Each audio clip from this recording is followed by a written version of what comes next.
is going on, everybody? Stogies and Stuff, episode 68. Gosh, man. 68 long, hard hours of just grinding away. It's a little bit more than that. But... Yeah, oh, for sure. It's just documented. Documented 68 hours. Right. But welcome back to Stogies and Stuff, ladies and gents. Episode 68. Damn, we both kind of messed up there. Yeah, you know, just you, but yeah. And with you were about to say 69. I heard you. Nah, bro. Nice. Nice. Nice. Nice. Nice. Nice. Nice. Nice.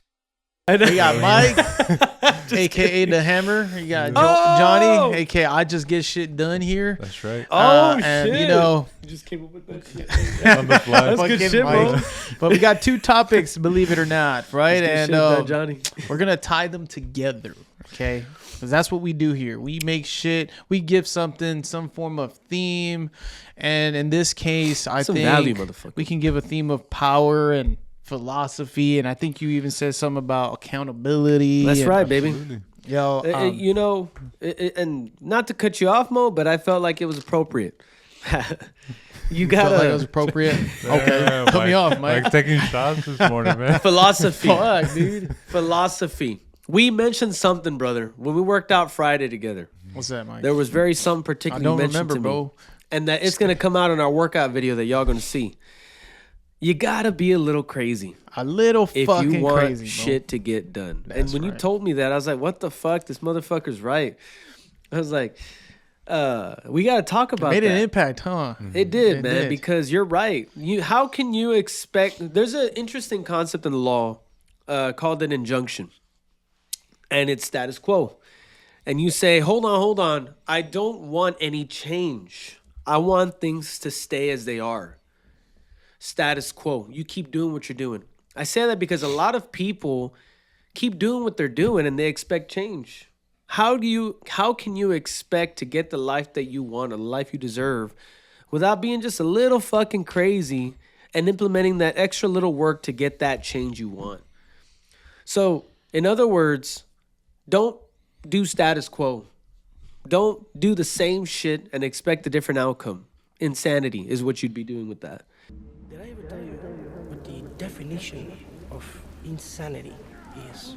Insanity is doing the exact same fucking thing over and over again, expecting shit to change. That is crazy. If you want some change, you gotta be a little crazy. Yeah, you do. You gotta be. So just get a into little that, fucking Mo. What are we crazy. gonna talk about? Well, we got two topics. One of them is yesterday, Mike, Johnny, and I, and our, including our cousin Jesse, right? We were watching the UFC fight. I think it's 319, right? Right. There were some notable fighters there, some notable fights, and different fighting styles. Those that appreciated technique over showmanship first. Right. And, you know, both have their own benefits. Yeah. But we're going to talk about how that ties into what we were just bringing about.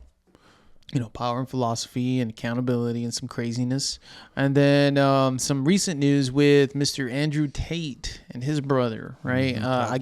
They've currently got now their latest war on, That I guess they're you could say, starting. big tech. They're starting it. Right.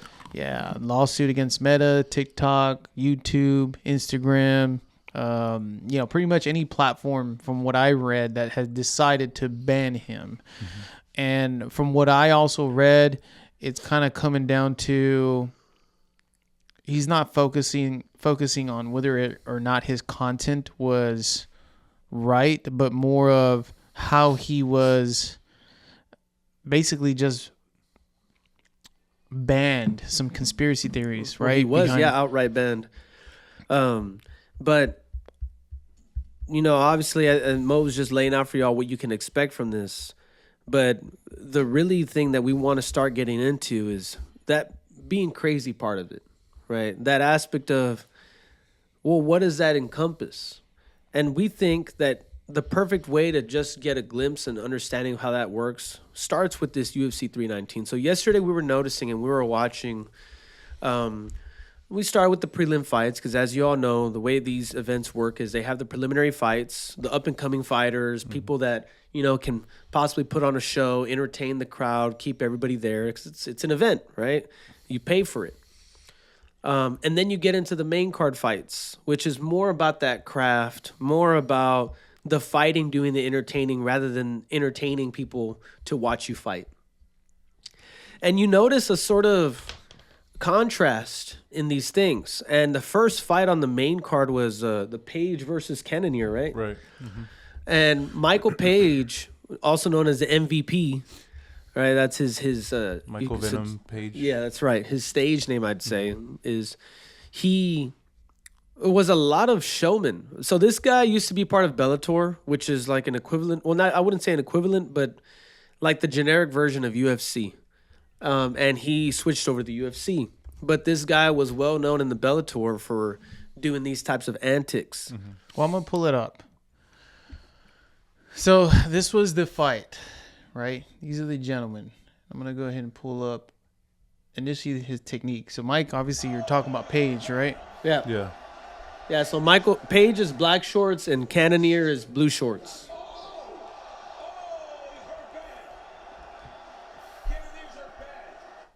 So you can see right now, this is where he fucked up. He got him down. Oh, this is the second time. Yeah, that was the But second the first round. time he got him down, instead of attacking, he just, if I'm not mistaken, he just basically told him, get back up.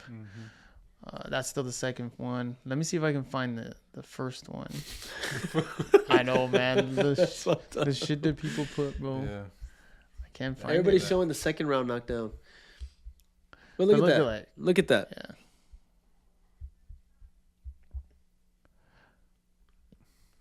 It was close. 29-28, 29-28, 29-28. Wow. Oh shit! They gave him the last round. I thought what's his name won the last round. Well, I thought he would have won the first 2 rounds by a lot more. Cause Yeah, that's he true. had a lot more lands and. They probably didn't like that showmanship, showboating, whatever. You know how a lot of people will take that as like a mockery of the sport.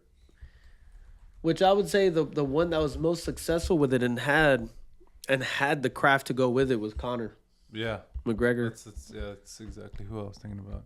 Was it he that? I don't think I he think it was has right it here. anymore. But Boom, oh right there. shit! That's the one I'm talking That's the about. first. Yeah, that's the knockdown. round 1 knockdown we were talking about. He let him get back up. Right here. See? Right. This is pretty much what you could expect from Page all fight. I mean, that's his fighting style. Yeah. And that's what we're getting about how, you got that entertainment first, dancing, taunting. It's entertaining, And then you see what is it? Cannonier. Cannonier still is keeping his composure. Like, hey, nah, I'm here to focus. He's an older fighter, 41 years old. Boom. Oh shit! So Yeah, guys. I mean, the showmanship of that. You get people to go. Oh, as you can hear there, these were the first guys on the fight card, main fight card. The next 2 main fight cards were actually pretty fucking wild too. They both ended in the first round. Right. And both of them somehow were also spinning back elbows to the temple, actually, for both. Fucking crazy ass knockouts. let me see if I can bring him up too while you continue to talk about it. But the idea is as you continue to go up in the main card, you start to notice a little bit more of what I would call mastery of the craft.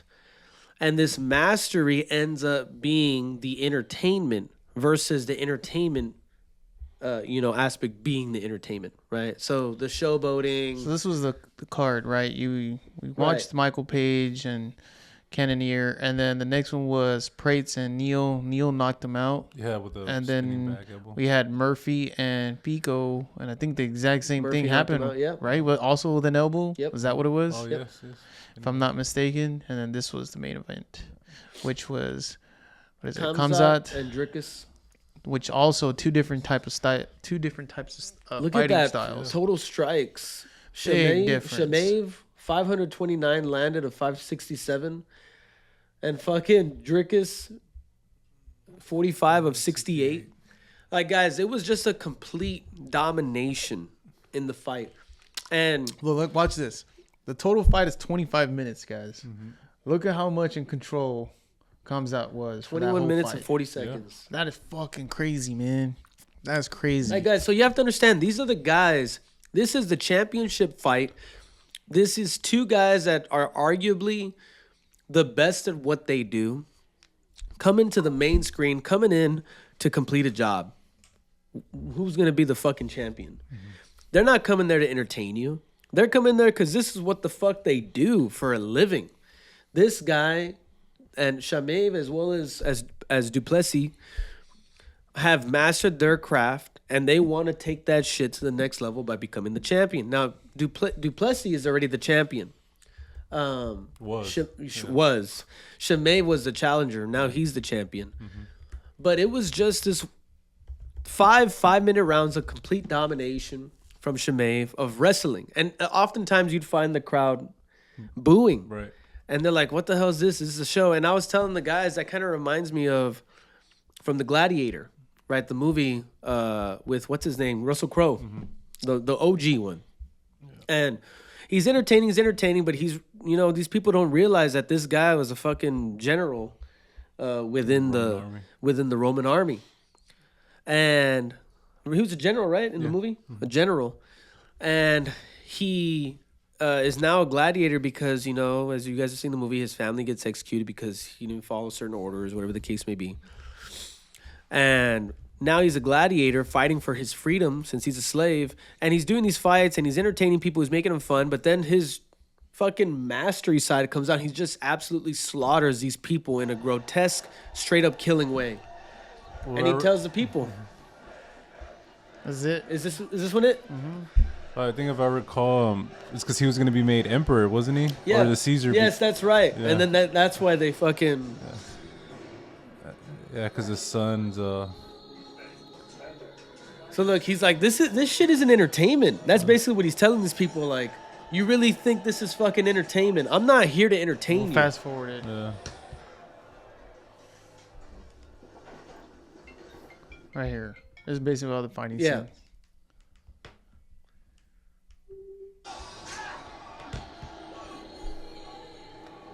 Look, the people are already like, shit.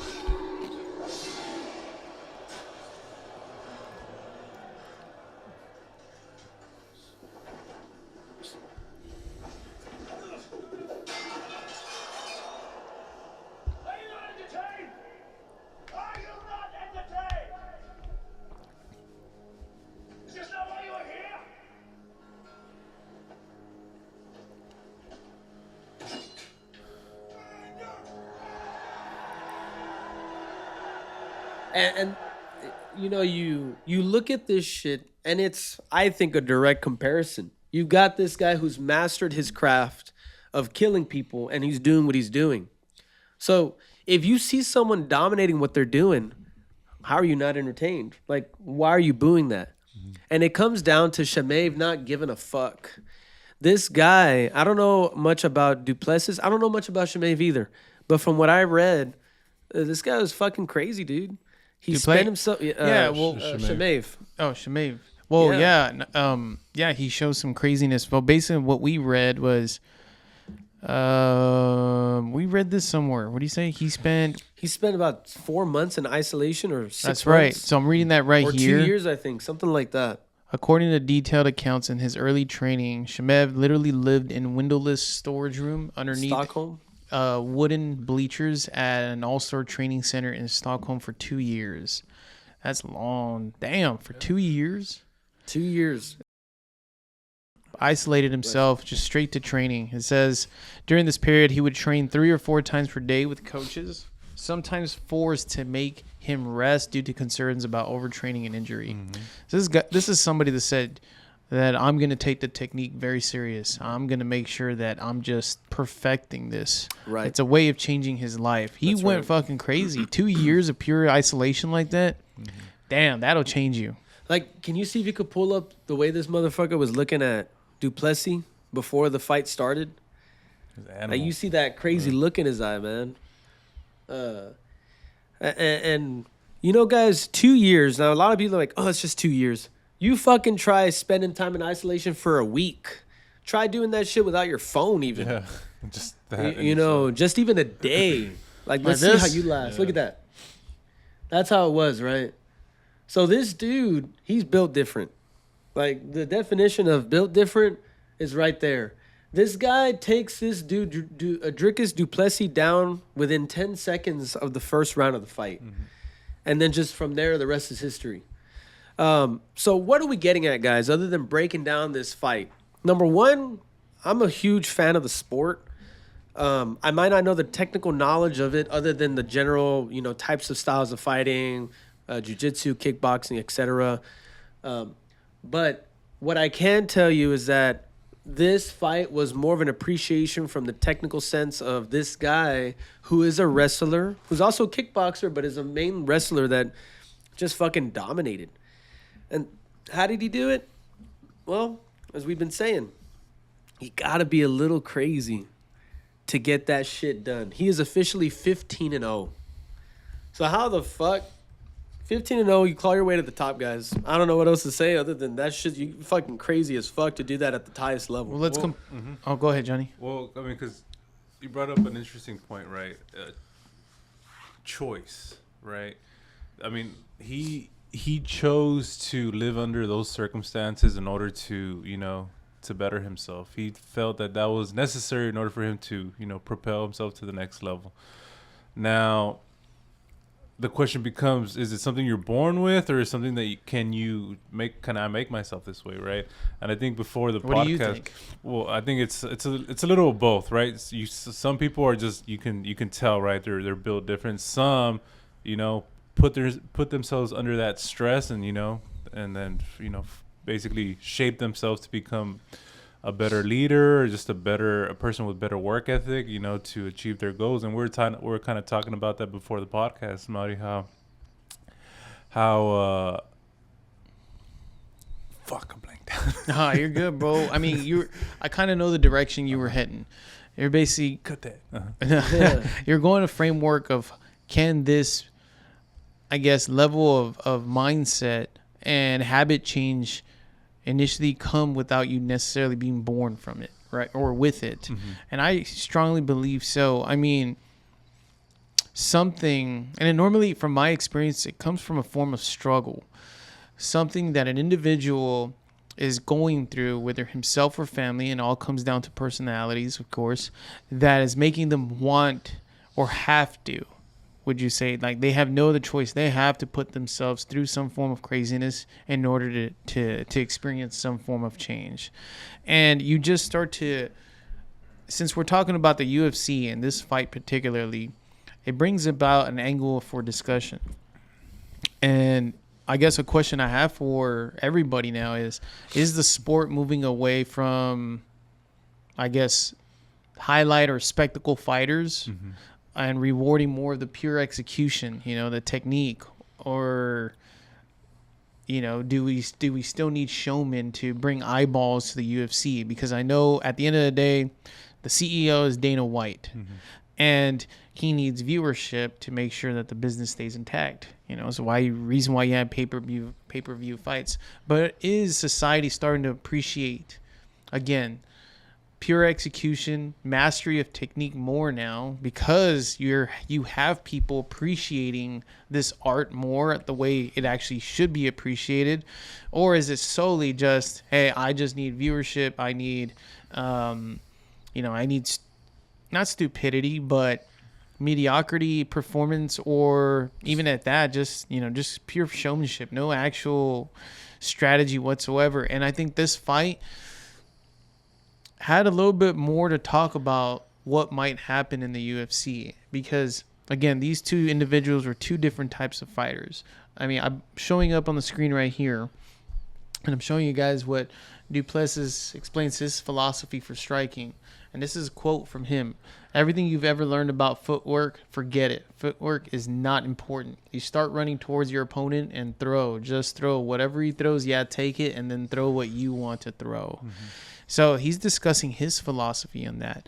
the effectiveness of his approach, you Right. know, and how that was demonstrated with other fighters that he had initially. Like He was Adesanya. currently the title holder, right?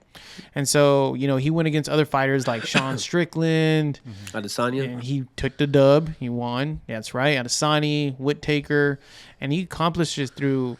I think I can't find, but I know he labeled it as blitzing. Like he just went he in goes. there and he just throws it down, tackles. Some critics would initially critique his form of takedowns because it was kind of like just throw yourself in there. I think he has a rugby background, kickboxing background. That's it. But he never necessarily cared to perfect the technique. And I think it finally showed that, hey, there are levels to this. Yeah. You know, and there's different forms of crazy. You choose.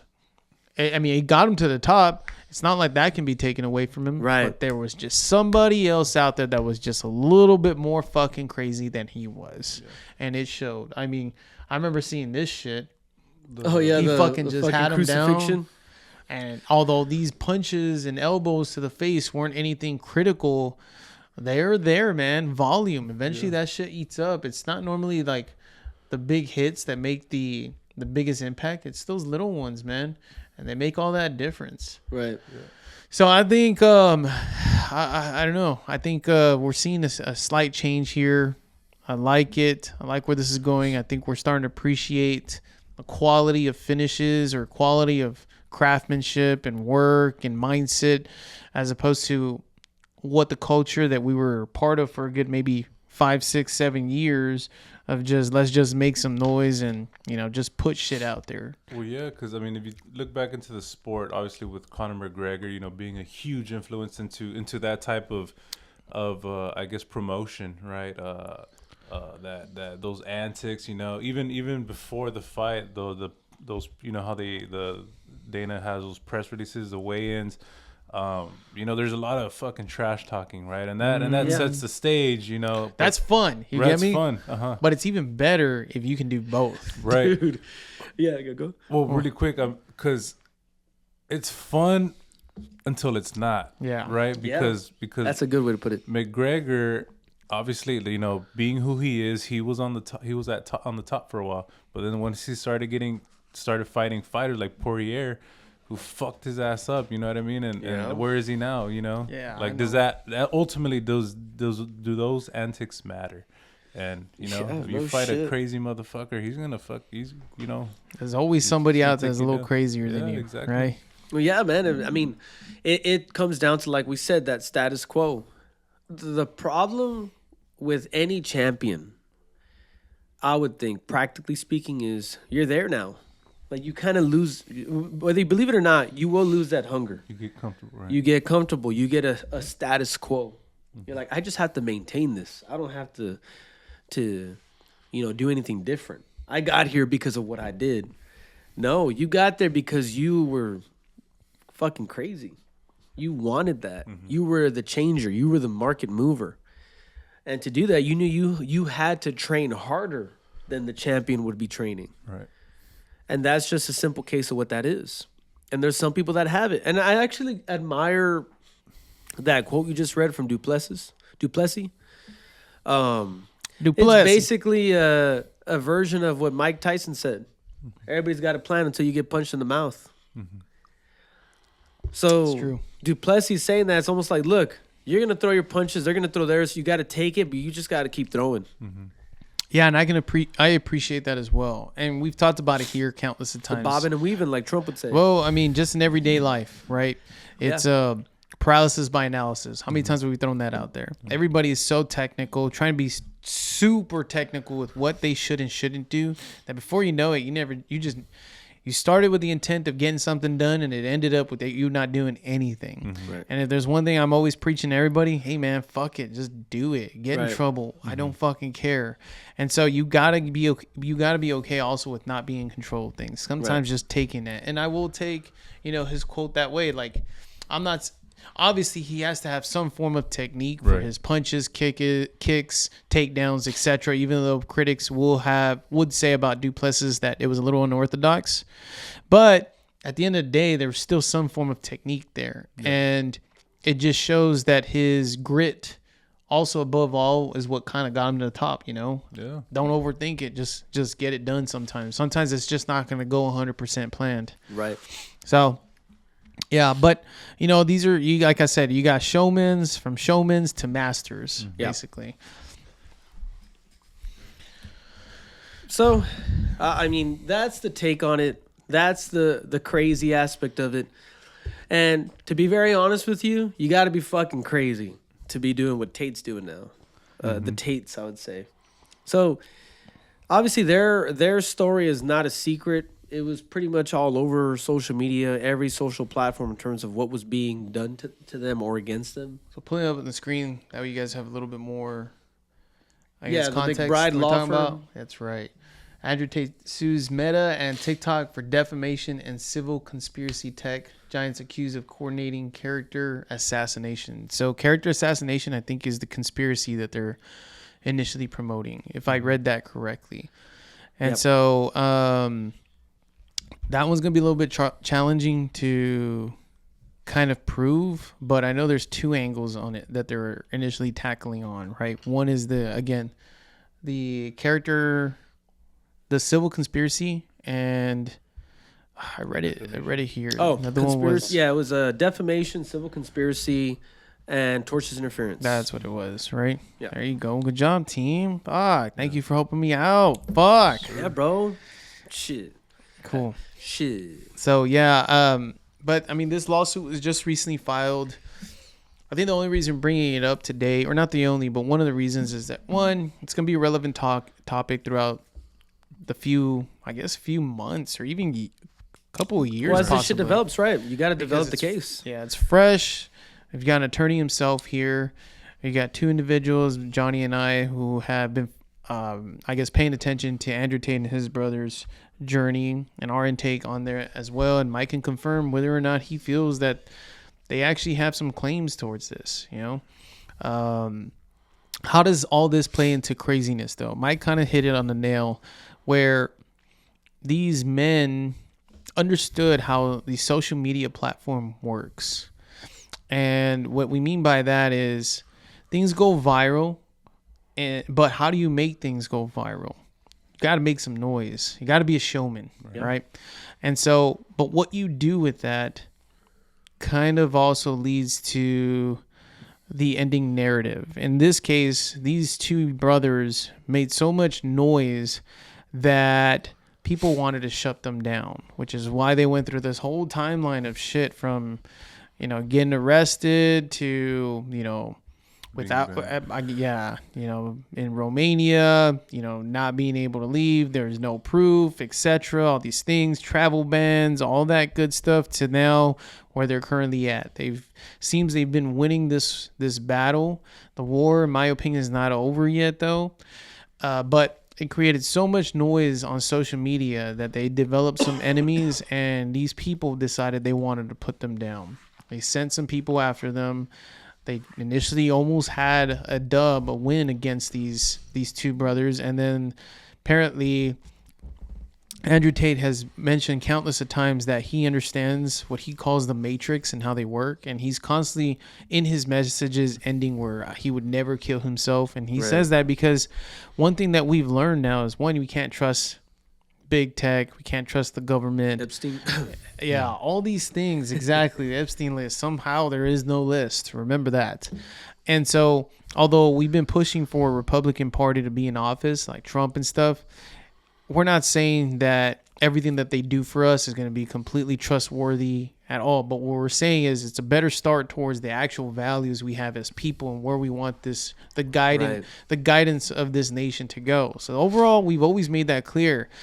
The Republican side has always just been more on how much closer it is to values. But anyways, I'm not trying to make this about the politics side of things. What I'm getting at is Andrew Tate and his brother have constantly preached about the Matrix. You've heard him say this many times, the Matrix. Some people take it serious. Some people laugh. Oh, this guy's ridiculous. But he was onto something. Was a bigger picture. There is a form of control of what people can say. You're seeing it a lot right now in Europe, where people can't even post anything without true. being threatened to be dealing with some form of Arrested even. Right? yes, exactly, taken in some big fines. It's like, how the fuck is that even legal? Yeah, Like, you what- have guys getting more jail time from a stupid fucking social media post criticizing something in the UK versus those that are committing sexual crimes. Yeah, so it's that censorship, you know, and them tackling or now coming back. They knew they would be pushing out some crazy stuff through their content. They knew exactly what they were doing, and he mentioned that many times. Sometimes I'll exaggerate. I'll do that shit on purpose just to show people that maybe I am a little bit crazy, but it's getting people talking and it's making my point clear. If I say this, I'm gonna get shut down. Right. And that's exactly what was happening. So him and his team do have an angle. How well they present it, that's gonna be a different matter. Do you Yeah. see them going the whole way with this, Mike? I mean. Well, here's opinion on it. the biggest problem and the biggest issue with defamation and conspiracy. A conspiracy, typical definition, is an agreement between two or more people. You can't have a conspiracy by yourself, legally speaking. So that being said, number one, if he's alleging conspiracy, it's conspiracy as to what? So a civil conspiracy claim requires an underlying tort. A tort is a personal injury. It's the typical, you guys know, the car accident, he hurt me, whatever aspect of it. And the underlying tort here would be the tortious interference and the defamation. So to prove the conspiracy, he has to prove, first of all, that there is an underlying tort, being the defamation and the tortious interference. Defamation is, simple way to put it, talking shit about someone when it's not true. When you do that and it's not true, it's considered slander. Libel is in writing. I believe so. Libel is in writing. Slander is vocal. And if you could fact check me on that real quick, Mo, that'd be great. But those are the types of What defamation. are the two things you want me to check? Libel versus slander. I believe libel is in writing and then slander is vocal. In this case, obviously they'd probably have both because there was a lot of writings about them that weren't true. That and going back to when Meta and TikTok first banned him. So this happened subsequent their banning to the Romanian DICOT indicting him, right? So- Doing the investigation. Libel is the defamation in a written or permanent Yeah. form. Newspapers, books, social media posts, etc. Because it's recorded and can be widely shared. Right. Slander, defamation that's spoken or Yeah, transitory. sounds right. Casual conversation, speeches, phone calls, spoken Perfect. words. But they're weren't usually not recorded. Perfect. That is what can be difficult. Right. Slander. So that's where it hinges on. In 2022, when they first indicted or prosecuted the Tates, Meta being Facebook and TikTok put out some posts where they effectively banned Tates from their platforms and almost corroborated the investigations as if true. So that's where the defamation comes in, right? Because since the Tates have won, or technically speaking, won their case in Romania and have shown that all this was just, what was the term we came up with in our last trial, Jonathan?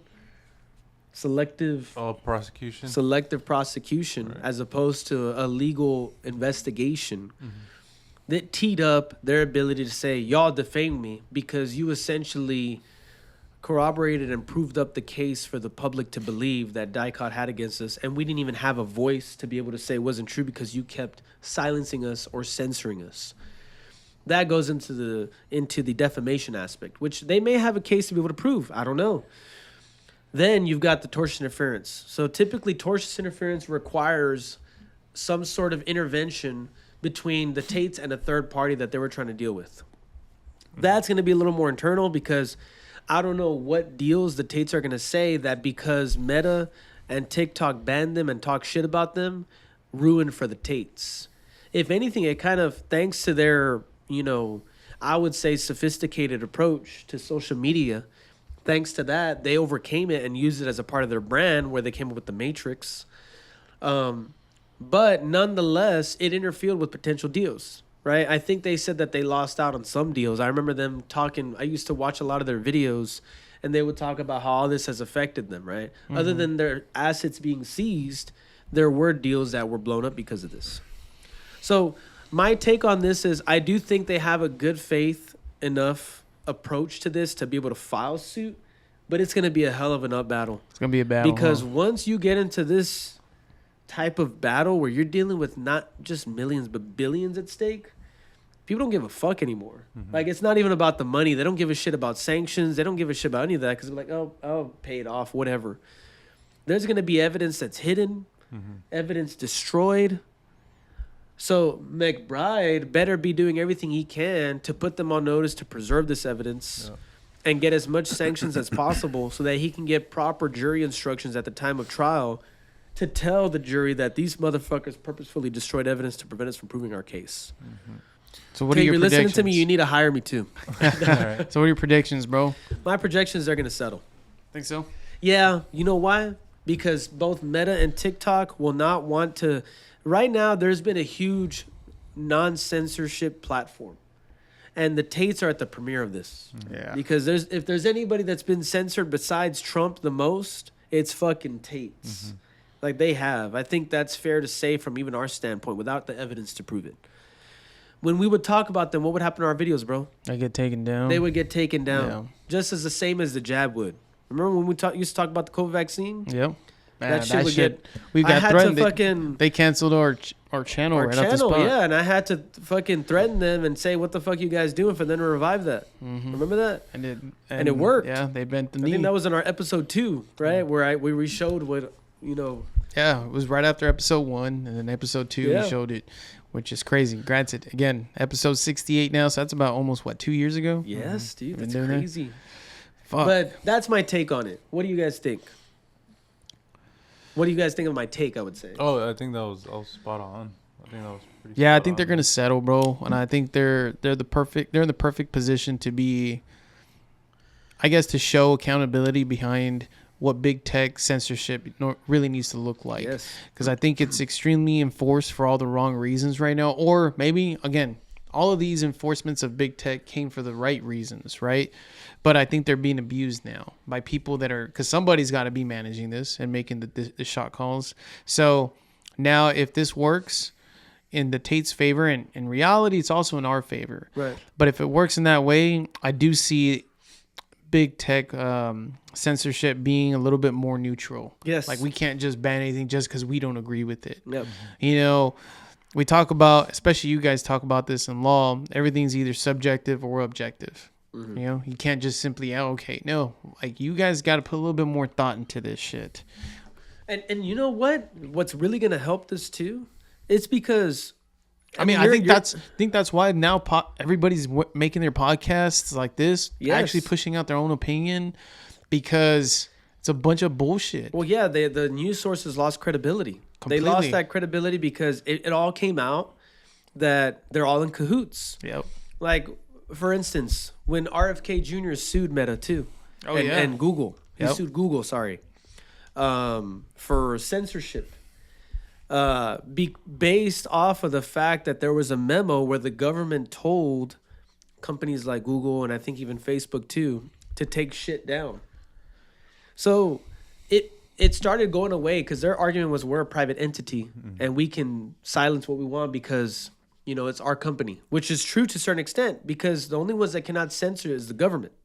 Our constitutional right to free speech pertains to the government. You know, if you don't want me on your platform, you can fucking do that and you can take me off. There's nothing violating. But once evidence came out that it wasn't an internal decision, It was rather actually, it was they were government. actually told, then it It dismisses changes that whole case. the whole platform because now they told everybody, we actually don't decide. No, it's the government that tells us to, because they're gonna threaten us and remove laws that protect us from fucking weirdos like pedos and people putting sexual content of children and shit online so that we don't get prosecuted. Yeah, so it's gonna provide a whole, I don't know, you know, just It's gonna be very help, interesting, guys. It's gonna help shape everything. It is, In other words, and that's why to prevent that from coming out, I think they'll settle. Right. That's exactly right. That's the reasoning. Yeah, because RFK Jr., whatever happened, nothing came up. I guess what happened? They probably I settled. can bet you ass. I bet they fucking. you settled. think so? You think I they think so, settled? bro. Is there any way to look that up? Maybe let's see. I don't know, man. I mean, but let's connect the thread, bro. Let's connect it. Craft. We can label it as craft versus spectacle between these two topics. Interesting. Tell me a little bit about that, bro. Well, I mean, you got the Tates who chose spectacle. I would say I don't think they necessarily. Why is that? Well, because they wrapped it up in their philosophy, and now they're bringing back accountability. Oh, yeah. Think about it. Yeah, fuck Like yeah. their The philosophy Matrix. philosophy is the Matrix. How crazy you have to be, or they're supposedly labeled as misogynistics now, but now they're like, okay, we went through all this shit, and in his thread right here, let's really read what he's saying. He's saying the following. When did he post this? You sent me this morning. He posted this Yeah, and then right there. August right under. 17th. Okay, so Yeah, this it was morning, 2:40 2:40 a.m. a.m., So yeah, what did he that's put? it. He put, I have allocated 400 million of personal funds to battle Google, Meta, and TikTok. Every single girl who lied about me, the BBC, Mike, and all mainstream media across Australia, UK, and USA. Every Twitter account that defamed me, all of them versus me. I'm doing this for the people everywhere who have been lied about, banned, canceled. All the men who have lying women ruined their lives and stopped them seeing their kids. I am one of the only men who can afford this fight. I have a duty to God for all the good men out there. It's good versus evil, and I will lose my entire fortune in this fight. I'm happy to go broke and live on the street trying to beat the Matrix. Remember, I'd never kill myself. So again, you can, at the very end, you can kind of see a little bit of that craziness, right? But it comes down to his philosophy also, why he's doing this. He's trying to beat this Matrix and reminding everybody that, big tech, just like big pharma, just like Right. the deep state, all that's real. And he's reminding everybody, I will not kill myself. Right. Okay. So I'm gonna give y'all. I mean, that's exactly right. And to tie up the RFK aspect of it, this is where context becomes key, because not everybody can get what they want in terms of prompting the information they want. So let's say you guys were listening to this podcast and we said, yeah, they probably settled RFK, whatever. And somebody just fucking did a quick search on GPT. Did RFK Jr. settle lawsuit with Alphabet? Alphabet is the parent company of Google, YouTube, you name it. GPT goes, no. RFK Jr. voluntarily dismissed his case against Alphabet. So I said, well, wouldn't that be a requirement of settlement if they did settle out of court? Then it goes, you're exactly right. Requiring a settlement agreement prior to dismissal is indeed a hallmark of an out-of-court settlement. And let's break this down. Then it does logic, and then it says, but if the parties didn't indeed settle out of court, you would expect to see a settlement agreement or joint stipulation or motion. You're able to dismiss. share me that. You're able to share that chat, right? with Yeah. me?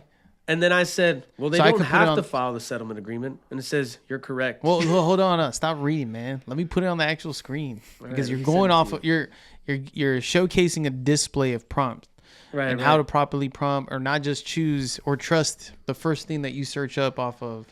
In this case, I think everybody uses AI now over over Google. I don't even use Google. I just sent it to you. Yeah, me either. Where'd you send it? What's up? Yes. Okay, so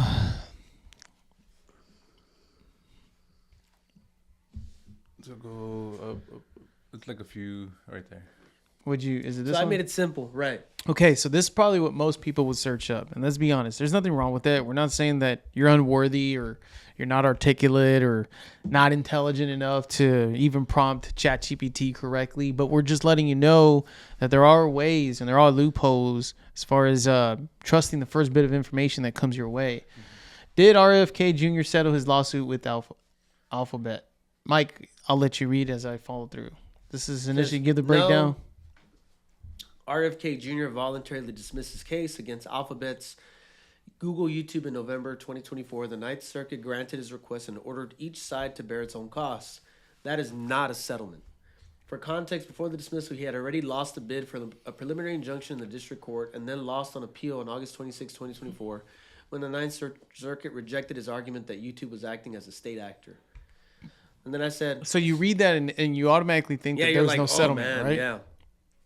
I said, well, wouldn't that be a requirement of settlement if they did settle out of court? And guess what? You're exactly right. Requiring a settlement agreement prior to dismissal is indeed a hallmark of an out-of-court settlement. Let's break this down with precision. Settlement versus dismissal. Key differences. Settlement is a contractual agreement between the parties to resolve their dispute and typically results in a voluntary dismissal. What happened there? A voluntary dismissal litigation. Often with prejudice and includes specific terms such as payments, ongoing obligations, or releases. Voluntary dismissal without settlement. Voluntary dismissal under federal rules, Civil Procedure 41A is a procedural mechanism by which the plaintiff ends the lawsuit, which can be done without court order by filing a notice, which is what RFK did, or by filing a stipulation signed by all parties. So in the context of RFK Jr.'s lawsuit, he voluntarily dismissed the case, but there was no settlement agreement. Oh, well, how the fuck do you know there was no settlement agreement, GPT?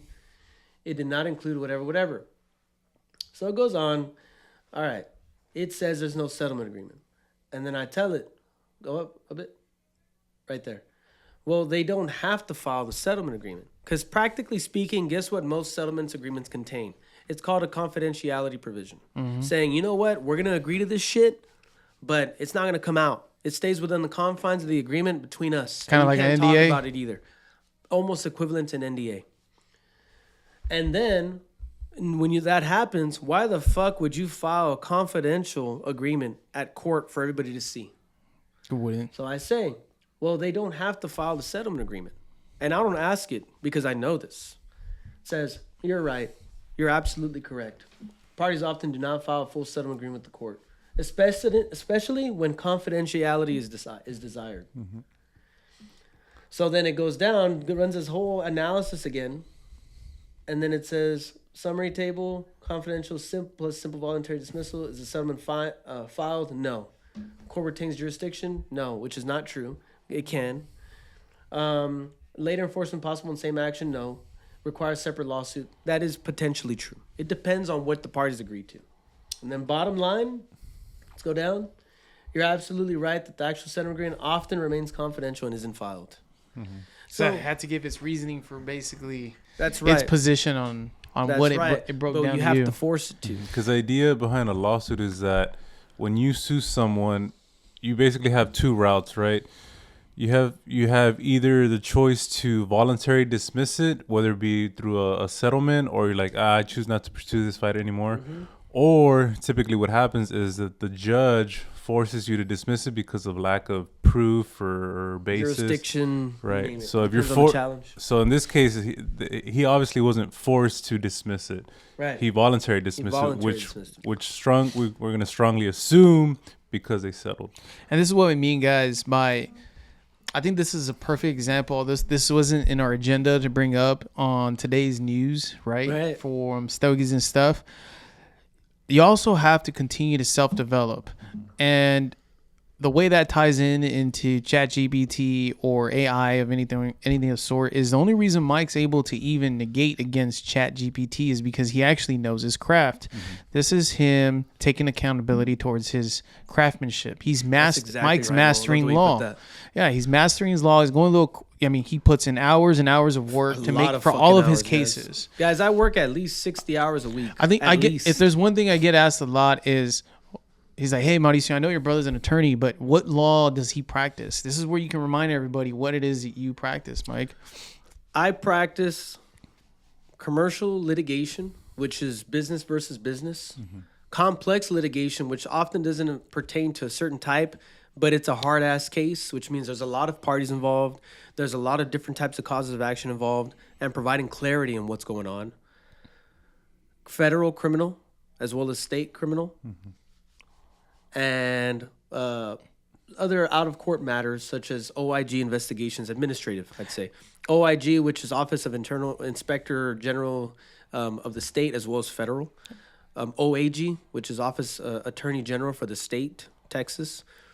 And Texas Comptroller, which is administrative tax matters, like wholesale tax, mixed beverage sales tax, gross tax. And I think it's important that you share this because there's so many different specializations, right? In your area, just like in my area when it comes to real estate, but in yours, because we're making this about you, is you're constantly having to adapt because it seems to me that there's always so many different situations going on. It's kind of not necessarily like PI where it becomes repetitive and you're dealing with insurance adjusters and all this stuff, same thing over and over. Right, so it requires you to be sharp. You know, you have to continue. And not to cut you off, but I have PI cases too. and not just your car accident. We're talking catastrophic injury. You know, so I'm not handling the everyday car accidents. I'm handling more of the broken back, neck. It's unfortunate, but they come to me for that. Yeah. Because they know that I can handle that. And so you spending those countless hours of working on your craft, and not just, you know, looking the part. And, you know, there's nothing, again, this is going to come down to the craziness behind your craft versus, you know, I guess, you know, showmanship. So we know there's other attorneys out there, and I'm not going to downplay any of them. You know, you see many of them out there on billboards, these commercials. Whether the production's good is a different topic, right? But you got these people just saying a headliner, and that's it, leaving everything for interpretation, and then just showing their volume of numbers of cases that they've settled, millions or close to $1 billion, whatever. But there's no real craft that they, other than what their only craft is showing the results of numbers that they've gone. But I never actually hear any of them actually talk about legal work, exactly, behind it, the strategy. Yeah. So I know we've had discussions about this initially. What makes a good attorney and what makes someone that's kind of just doing it just to do it, right? And I'd like to share that I think where you're coming from allows you to be able to ask these type of questions. And I'm going to use you as an example for anybody in any industry. So whenever you're prompting these things, I'm not going to say you automatically should be an expert in anything you're asking, but even here, as much as we're all starting to rely on AI, it's going to make some mistakes. What did they say? It is hallucinations. Hallucinations right now is something that they're trying to minimize in AI right now. Yeah. Right. And it's why you're constantly see all these different models upgrade, where you've got Grok, you've got ChatGPT, you've got Google. Gemini, you've got Claude, you've got Perplexity, all these different sources of AI that are constantly trying to compete with each other. Right.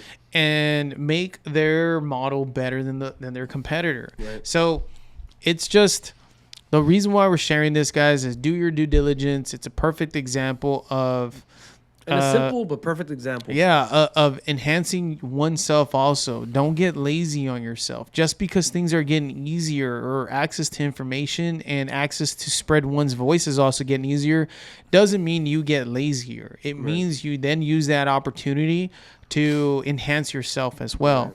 And I don't know. I just thought that was a perfect opportunity to bring up how all this ties in. I think you're exactly right, brother. And I think you can wrap up the tape with that too.